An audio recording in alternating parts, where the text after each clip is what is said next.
Hi friends, ഇന്ന് ഞാൻ ഉണ്ടാക്കുന്നത് വളരെ എളുപ്പത്തിൽ ഉണ്ടാക്കിയെടുക്കാൻ പറ്റുന്ന നല്ല ടേസ്റ്റി ആയിട്ടുള്ളൊരു പായസത്തിൻ്റെ റെസിപ്പിയാണ്. ചവ്വരി അഥവാ സാബുനരി വെച്ചിട്ടാണ് ഈ ഒരു പായസം ഉണ്ടാക്കിയെടുക്കുന്നത്.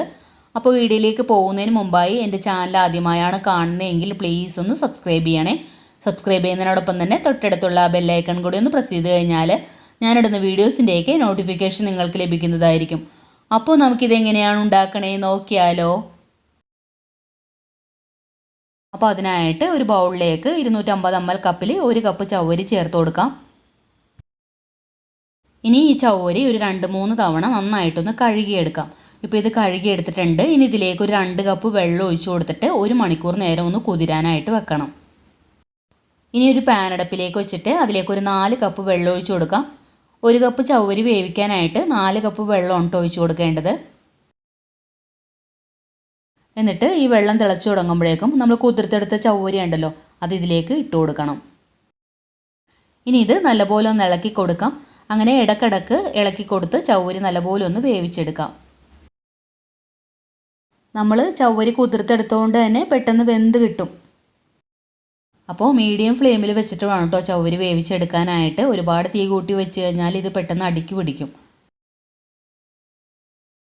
ഇപ്പോൾ ചവ്വരി പാകത്തിന് വെന്ത് വന്നിട്ടുണ്ട്. ഇതുപോലെ ഒന്ന് ട്രാൻസ്പെറൻ്റ് ആയിട്ട് വരണം. എന്നിട്ട് ഞാൻ ചവ്വരി വേറൊരു പാനിലേക്ക് മാറ്റിയിട്ടുണ്ട്. ഇതിലേക്ക് നമുക്ക് ശർക്കരയും തേങ്ങാപ്പാലൊക്കെ ഒഴിക്കാനുള്ളത് കൊണ്ട് തന്നെ കുറച്ചും കൂടി വലിയൊരു പാനിലേക്ക് മാറ്റിയിട്ടുണ്ട്. ഇനി 2 കപ്പ് പൊടിച്ച ശർക്കര എടുത്തിട്ട് അതിലേക്ക് ഒരു 3/4 കപ്പ് വെള്ളം ഒഴിച്ചു കൊടുത്തിട്ട് ശർക്കര പാനിയാക്കി എടുത്തതാണ്. എന്നിട്ട് നന്നായിട്ടൊന്ന് അരിച്ചെടുത്തിട്ടുണ്ട്. ഇത് നമുക്ക് ചവ്വരിയിലേക്ക് ഒഴിച്ചു കൊടുക്കാം. അതിനുശേഷം നല്ലപോലെ ഒന്ന് ഇളക്കി കൊടുക്കാം. ചവ്വരി ശർക്കരയായിട്ട് നന്നായിട്ടൊന്ന് മിക്സായി വരണം.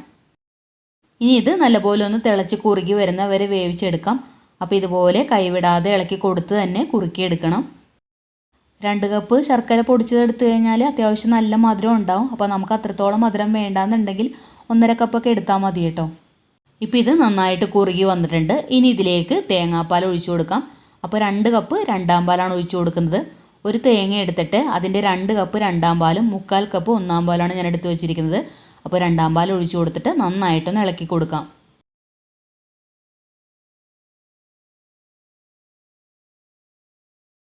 ഇനി ഇത് വീണ്ടും നല്ലപോലെ ഒന്ന് തിളച്ച് കുറുകി വരണം. അപ്പോൾ ഇതുപോലെ ഒന്ന് ഇളക്കി കൊടുത്ത് നന്നായിട്ടൊന്ന് കുറുക്കിയെടുക്കാം.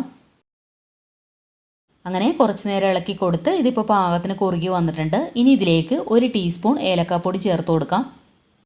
പിന്നെ ഒരു 1/4 ടീസ്പൂണിൽ താഴെ ഉപ്പും കൂടി ചേർത്തിട്ട് എല്ലാം കൂടി നന്നായിട്ടൊന്ന് ഇളക്കി കൊടുക്കണം. ഇനി ഇതിലേക്ക് ഒരു 3/4 കപ്പ് 1-ാം പാലും കൂടി ഒഴിച്ചു കൊടുത്തിട്ട് നല്ലപോലെ ഒന്ന് മിക്സ് ചെയ്തെടുക്കാം.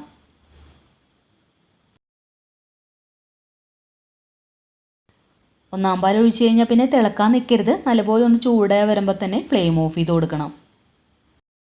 ഇപ്പോൾ പായസം ഏകദേശം ഇവിടെ റെഡി ആയിട്ടുണ്ട്. ഇനി നമുക്ക് ഫ്ലെയിം ഓഫ് ചെയ്ത് കൊടുക്കാം. ഇനി നമുക്ക് ഒരു പാൻ അടുപ്പിലേക്ക് വെച്ചിട്ട് അതിലേക്ക് 1 ടേബിൾ സ്പൂൺ നെയ്യ് ഒഴിച്ചു കൊടുക്കാം. നെയ്യ് ഒന്ന് ചൂടായി വരുമ്പോഴേക്കും കുറച്ച് കാഷ്നട്ട് ഇട്ട് കൊടുത്തിട്ട് ഒന്ന് ഫ്രൈ ചെയ്തെടുക്കാം. കാഷ്നട്ട് ചെറുതായിട്ടൊന്ന് ഫ്രൈ ആയി വരുമ്പോഴേക്കും കുറച്ച് ഉണക്കമുന്തിരി കൂടി ചേർത്ത് കൊടുക്കാം. ഇനി തേങ്ങാക്കൊത്ത് ചേർക്കാൻ താല്പര്യം ഉണ്ടെങ്കിൽ അതും ചേർക്കാം കേട്ടോ. ഇപ്പോൾ കാഷ്നട്ടും മുന്തിരിയും ഫ്രൈ ആയിട്ട് വന്നിട്ടുണ്ട്. ഇനി നമുക്ക് ഫ്ലെയിം ഓഫ് ചെയ്ത് കൊടുത്തിട്ട് നമ്മൾ ഉണ്ടാക്കി വെച്ചിരിക്കുന്ന പായസത്തിലേക്ക് ഇട്ട് കൊടുക്കാം. അപ്പോൾ ഇത്രയേ ഉള്ളൂ. വളരെ എളുപ്പത്തിൽ ഉണ്ടാക്കിയെടുക്കാൻ പറ്റുന്ന നല്ല ടേസ്റ്റി ആയിട്ടുള്ള ചവ്വരി പായസം ഇവിടെ തയ്യാറായിട്ടുണ്ട്. എല്ലാവരും ഇതുപോലെ ഒന്ന് ഉണ്ടാക്കി നോക്കണം. ഉണ്ടാക്കി നോക്കിയിട്ട് ഫീഡ്ബാക്ക് മറക്കാതെ കമൻസിൽ അറിയിക്കണം. അതുപോലെ വീഡിയോ ഇഷ്ടമായിട്ടുണ്ടെങ്കിൽ ലൈക്ക് ചെയ്യാനും ഫ്രണ്ട്സിനും ഫാമിലിക്കൊക്കെ ഒന്ന് ഷെയർ ചെയ്ത് കൊടുക്കാനും ഇതുവരെ സബ്സ്ക്രൈബ് ചെയ്യാത്തവരുണ്ടെങ്കിൽ ഒന്ന് സബ്സ്ക്രൈബ് ചെയ്യാനും മറക്കരുതേ. അപ്പോൾ അടുത്ത നല്ലൊരു വീഡിയോ ആയിട്ട് വരാം. Thank you for watching.